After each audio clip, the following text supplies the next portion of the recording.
Hello guys, welcome back to my channel. আজকে আমি অনেক দিন বাদে আপনাদের সাথে একটা লং ভিডিও শেয়ার করতে চলেছি। আশা করছি আপনাদের ভিডিওটা ভালো লাগবে। আর আপনাদের সাপোর্ট ছাড়া আমি কোনোভাবেই এগাতেই পারবো না, তাই আপনাদের অনেক অনেক লাইক, শেয়ার অ্যান্ড সাবস্ক্রাইব করতে হবে আর অনেক ভালোবাসাও আমাকে দিতে হবে। তাহলে চলা যাক, ভিডিওটি স্টার্ট করি। আমি পনিরটাকে ভালো করে এখানে পিস করব।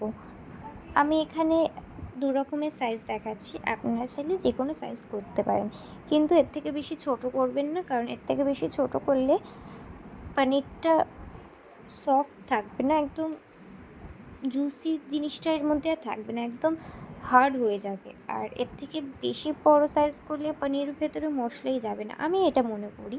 তো আপনারা প্রথমে যে সাইজটা দেখলেন, আপনারা ওই সাইজটাও রাখতে পারেন বা এখন এই সাইজটাও রাখতে পারেন।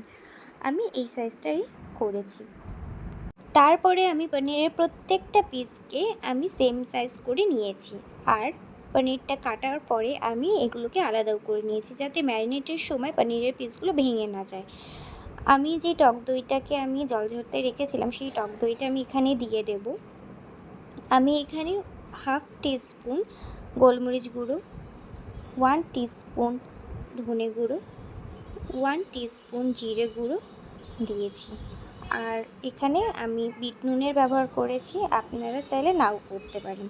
তারপরে নুন দিয়েছি, স্বাদ অনুযায়ী আপনারা দেবেন। আমি এখানে readymade garlic paste, ginger paste use করেছি, আপনারা চাইলে বাড়ির তৈরি গার্লিক জিঞ্জার পেস্ট ইউজ করতে পারেন। আচ্ছা, এটা হলো মাদার্স কোম্পানি। তারপরে আমি এখানে আমচুর পাউডার ইউজ করেছি, সামান্য পরিমাণে দিয়েছি, আপনারা চাইলে এখানে আমচুরের বদলে চাট মশলাও দিতে পারেন। আমি এখানে 1 চামচের মতন, 1 টিস্পুনের মতন আমি এখানে সর্ষের তেল দিয়েছি। এটা কিন্তু দিতেই হবে, নাহলে কিন্তু পনির টিক্কা মশলা খেতে ভালো লাগে না।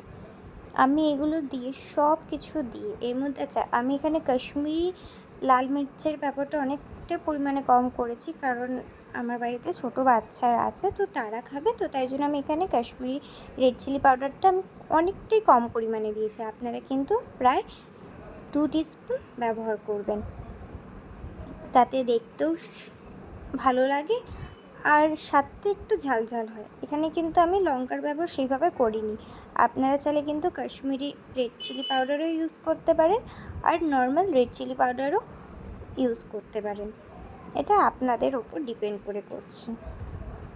আমি ভালো করে এগুলোকে ম্যারিনেট করে নেবো, প্রায় 5 থেকে 6 মিনিট আমি এগুলোকে ম্যারিনেট করব, যাতে প্রত্যেকটা পনিরের ভেতরে ভালো করে মশলাগুলো অ্যাবজর্ব হয়ে যায়। আর আমি এগুলোকে ভালো করে ম্যারিনেট করে রাখার পরে প্রায় 3-4 ঘন্টা ফ্রিজে রেখে দিয়েছি। আপনারা চাইলে 5-6 ঘন্টা রাখতে পারেন, বাট আমার কাছে অতটা সময় ছিল না বলে আমি 3-4 ঘন্টা ম্যারিনেট করতে রেখেছিলাম। ম্যারিনেট করে রাখার পরে আমি এটাকে মাইক্রোওভেনে গ্রিল করেছি। আপনাদের কাছে যদি মাইক্রোওভেন না থাকে, আপনারা তাহলে ননস্টিক প্যানেও এটাকে গ্রিল করতে পারেন।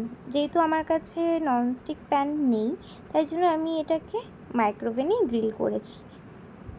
তারপরে আমি পনিরের পিসগুলোকে প্রত্যেকটা সুন্দর করে সাজিয়ে নিয়েছিলাম। সাজিয়ে নেওয়ার পরে গ্রিল অপশনে আমি 10 মিনিটের জন্য গ্রিল করেছিলাম। তারপরে পনিরের পিসটাকে চেঞ্জ করে, মানে উল্টো দিকটাকে আবার 10 মিনিটের জন্য গ্রিল করে নিয়েছি। পনিরটা খেতে অত্যাধিক সফট অ্যান্ড টেস্টি হয়েছিল। আপনারা এটা বাড়িতে অবশ্যই বানাবেন, বানিয়ে কিন্তু আমাকে জানাবেন কেমন হয়েছে খেতে।